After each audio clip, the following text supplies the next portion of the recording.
The Palisades Community Foundation began in 1996 and knew it was on to something when one of the first owners wrote out a check for $10,000. They recently made their final payment of $20,000 towards the all-weather track and turf field installed at Walter T. Rohr Stadium, which means they fulfilled their commitment of $250,000 toward the project. One founding member of the foundation is especially gratified.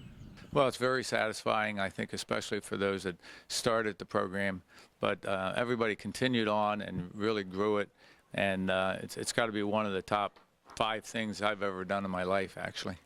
The all-weather track and turf field was finished in time for the 2006-2007 school year. Before that, PCF helped bring lights to the stadium in 1997. The 5-star project also included tennis courts, stadium bleachers, ticket booths, and outdoor basketball courts. The Palisades School Board feels blessed to be working side by side with such an organization. It's absolutely vital. It really is. Especially, this day and age, you hear nothing but bad news about education, about budgets, things of that nature. And then you have this group that just bands together and is able to enhance the education experience, and not because of some mandate or anything like that, but because it's the right thing to do. So we would not be the district we are without them. They are key to everything we do.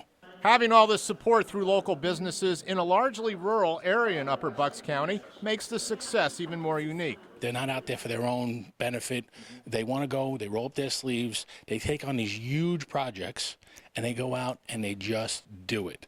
They beat the bushes, they go find these businesses, and they just raise the money. It's amazing. It took a lot of time in that first year, many meetings and a lot of phone calls.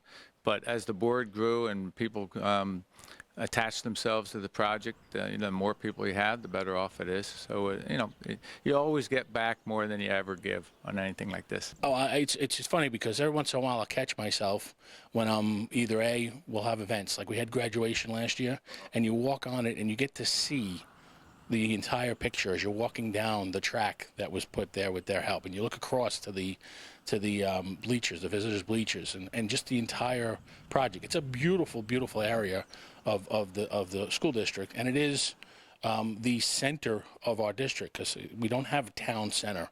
That field, that track becomes our town center. Enhancing the stadium is probably the foundation's most visible legacy. What isn't so obvious is the funding other school programs receive through PCF. The courtyard at the high school features one of the murals that also adorn a wall at the middle school and Springfield Elementary.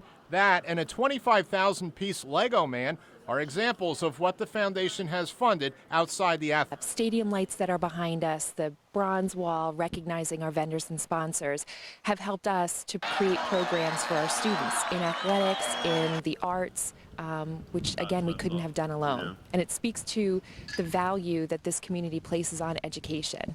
A special event is planned for next Monday night at 6 p.m. at the high school cafeteria to honor all members of the PCF who have served throughout the years.